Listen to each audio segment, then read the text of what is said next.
Hello everyone, this is Ravi Rankawat, your friend and English educator. कैसे हैं आप सब लोग? आई होप आप सभी बढ़िया होंगे और मेरी क्लासेस को एंजॉय कर रहे होंगे। दोस्तों, हम बात कर रहे थे एडजेक्टिव की और एडजेक्टिव के 4 पार्ट्स हमने ऑलरेडी डिस्कस कर लिए हैं। 4th पार्ट में हमने डिस्कस किया था एडजेक्टिव ऑफ नंबर और हमने डिस्कस किया था कि वो नाउन जो नंबर को बताता है या रैंक को बताता है या पोजीशन को बताता है उसे एडजेक्टिव ऑफ नंबर कहते हैं। और इसको हमने 2 भागों में बांटा था, डेफिनेट नंबर और इनडेफिनेट नंबर। डेफिनेट नंबर के बारे में हमने ऑलरेडी पिछले वीडियो में डिस्कस कर लिया है, आप जाइए और पिछला वीडियो देखिए। आज हम बात करेंगे इनडेफिनेट नंबर की। तो चलिए बात करते हैं। The adjectives which tell the number and position of a noun, they are known as number of adjectives।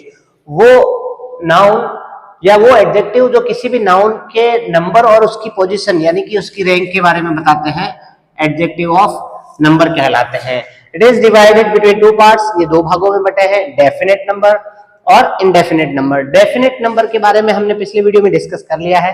आज हम बात करते हैं इनडेफिनेट नंबर के बारे में। तो क्या होता है indefinite number? Some words tell about number of noun, but they don't tell exact number।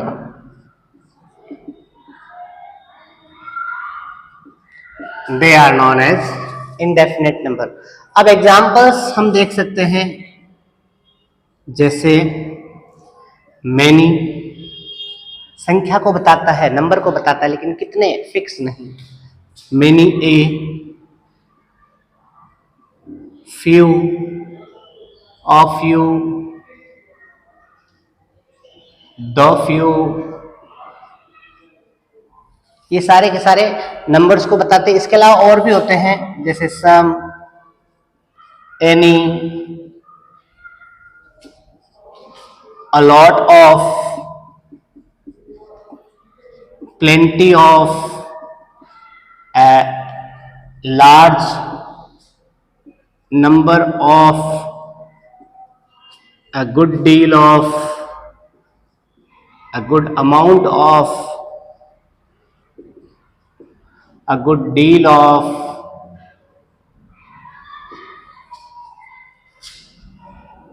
one another, other, any other।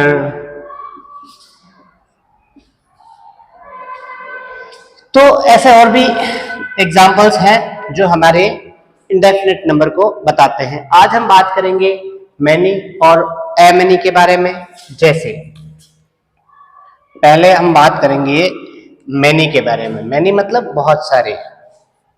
Examples देखेंगे मैनी के। मैनी हम कहते हैं ना, मैनी मैनी कॉन्ग्रेचुलेशंस, बहुत बहुत बधाइयां हो, किसी की शादी वगैरह होती है तो, है ना। तो मैनी का मतलब होता है बहुत। यस। अब एग्जाम्पल सिंपली देख सकते हैं हम। There are many students in the class. अब स्टूडेंट्स नाउन है और स्टूडेंट्स के साथ क्या आया? मैनी, बहुत सारे स्टूडेंट्स हैं। Many players are travelling now. तो मैनी क्या है? यहां पर एडजेक्टिव है। कैसे पता चला? नाउन के पहले आया तो एडजेक्टिव ऑफ नंबर हो गया ये। यस। ऐसे ही अगर मैं बात करूं मैनी ए की, दूसरा कौन सा है अपना? Many a. Many a. अब मैनी ए का मतलब भी यहां पर क्या हुआ? यहां पर समझना, मैनी के बारे में बहुत होता है, ये क्या है कि मेनी के बाद में हमेशा प्लूरल नाउन आता है और इसके बाद में प्लूरल ही वर्ब आती है। ओके, प्लूरल नाउन के साथ में प्लूरल वर्ब का यूज किया जाता है। लेकिन मेनी ए की अगर बात करें, जैसे एग्जांपल दिया मैंने, मेनी ए क्राउड हैव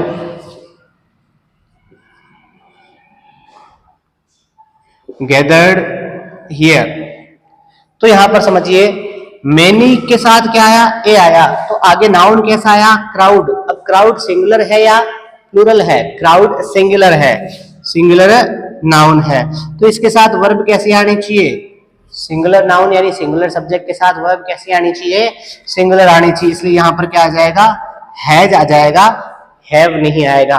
ध्यान रखिए कि मेनी ए के बाद में सिंगुलर नाउन आएगा और इसके साथ सिंगुलर ही वर्ब का यूज किया जाएगा। अगर इसी चीज को हम ऐसे लिखे, मेनी क्राउड्स आर रनिंग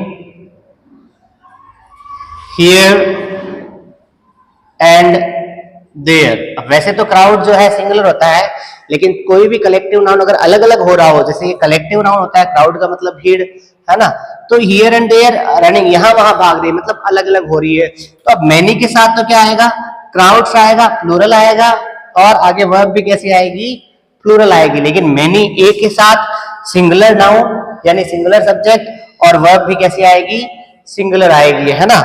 जैसे many a pen are required to write a letter, many a pen are required to write a letter. अब यहां पर क्या आया, मेनी के साथ में ए पेन आया, मेनी के साथ वैसे तो पेन्स आना चाहिए, लेकिन अगर ए लगा दिया तो मेनी ए पेन्स नहीं, मेनी ए पेन होगा। और जब मेनी ए पेन होगा तो वर्ब साथ में कैसी आएगी, अब बात आ गई, पेन सिंगुलर है तो वर्ब भी कैसी आएगी, सिंगुलर आएगी। तो यहां पर आर ना लगाकर हम क्या लगाएंगे, इज लगाएंगे, और ये हमारा करेक्ट आंसर हो जाएगा। तो दोस्तों ये यूज हुआ हमारा मेनी और मेनी ए के बारे में। आगे बात करते हैं फ्यू, अ फ्यू और द फ्यू के बारे में।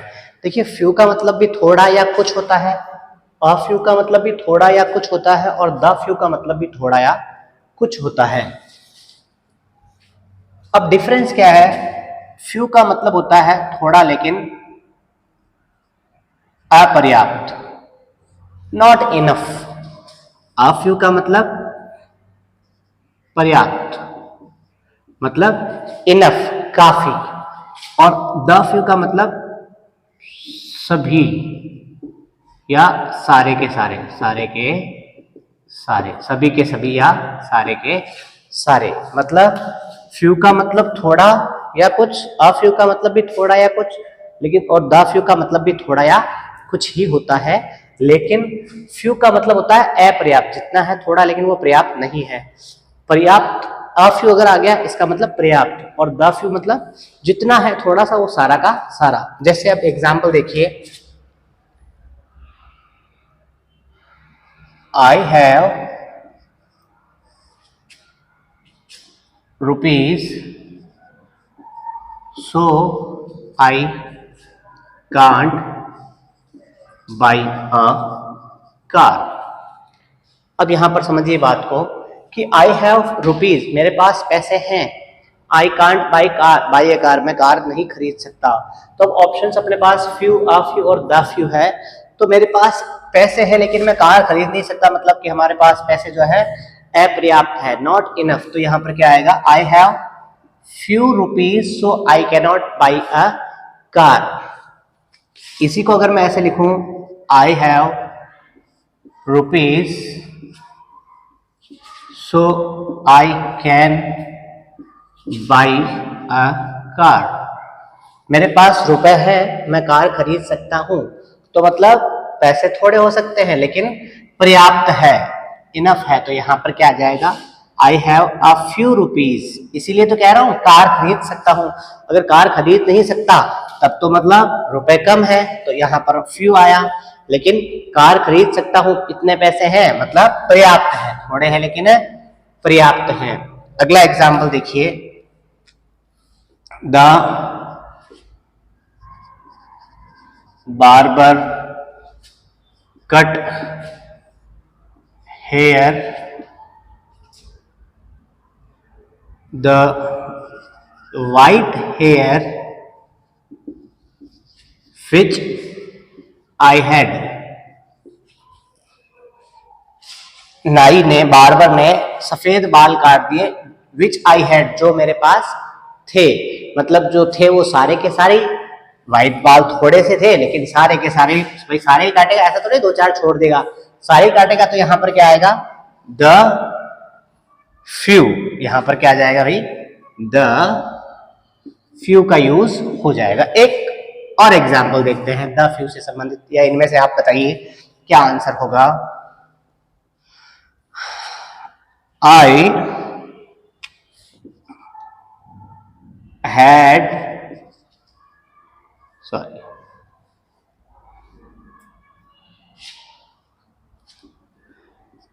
my father gave me some money। मेरे पिता ने मुझे कुछ पैसे दिए। सम मनी की जगह हम लिख सकते हैं some rupees. Okay, I had lost rupees. मेरे पिता ने मुझे कुछ रुपए दिए। आई हैड लॉस्ट रुपीज, और मैंने रुपए खो दिए। तो जो रुपए हैं वो सारे के सारे ही खोए होंगे। यस, तो यहाँ पर क्या आएगा कि my father gave me some money, मेरे पिता ने मुझे कुछ पैसे दिए, मैंने उन्हें खो दिया। तो जो कुछ भी दिए थे वो सारे के सारे खो दिए। तो ये I had lost the few, right. और एग्जाम्पल देख सकते हैं, जैसे students came here to study have gone. Students जो पढ़ने आए थे हैव गॉन, जा चुके हैं, मतलब सारे के सारे जा चुके हैं। तो द फ्यू स्टूडेंट्स, जो स्टूडेंट्स आए थे। Ram has friends they are enough for him. Ram के दोस्त हैं और उसके लिए पर्याप्त है। अब मतलब पर्याप्त है ये सेंस आ रहा है, और पर्याप्त के लिए क्या आता है हमारे पास, अ फ्यू। तो यहाँ पर क्या आ जाएगा, Ram has a few friends, Ram के कुछ दोस्त हैं, वो उसके लिए पर्याप्त हैं। I have books so I can't study properly. मेरे पास किताबें हैं इसलिए मैं सही से पढ़ाई नहीं कर सकता। अब किताबें हैं, सही से पढ़ाई क्यों नहीं कर सकता, किताबें पर्याप्त नहीं है, अपर्याप्त है, इसीलिए हो सकता है। तो आई हैव फ्यू बुक्स, मेरे पास कुछ ही किताबें हैं, ना के बराबर किताबें हैं, इसलिए मैं नहीं पढ़ सकता। He has books to complete his syllabus, उसके पास किताबें हैं सिलेबस कंप्लीट करने के लिए। अब जब सिलेबस कंप्लीट करने के लिए किताबें हैं, इसका मतलब किताबें कितनी हो सकती है, पर्याप्त हो सकती है। तो यहाँ पर क्या आ जाएगा, अ फ्यू का यूज होगा। तो दोस्तों ये बात हुई अपनी many, a many, few, a few और द फ्यू के बारे में। अगर कोई बात समझ में ना आई हो तो कमेंट करके मुझसे पूछिए, और अगर मेरा वीडियो पसंद आया है तो लाइक कीजिए, शेयर कीजिए और सब्सक्राइब करना ना भूलिए। Thank you so much, have a nice day everyone.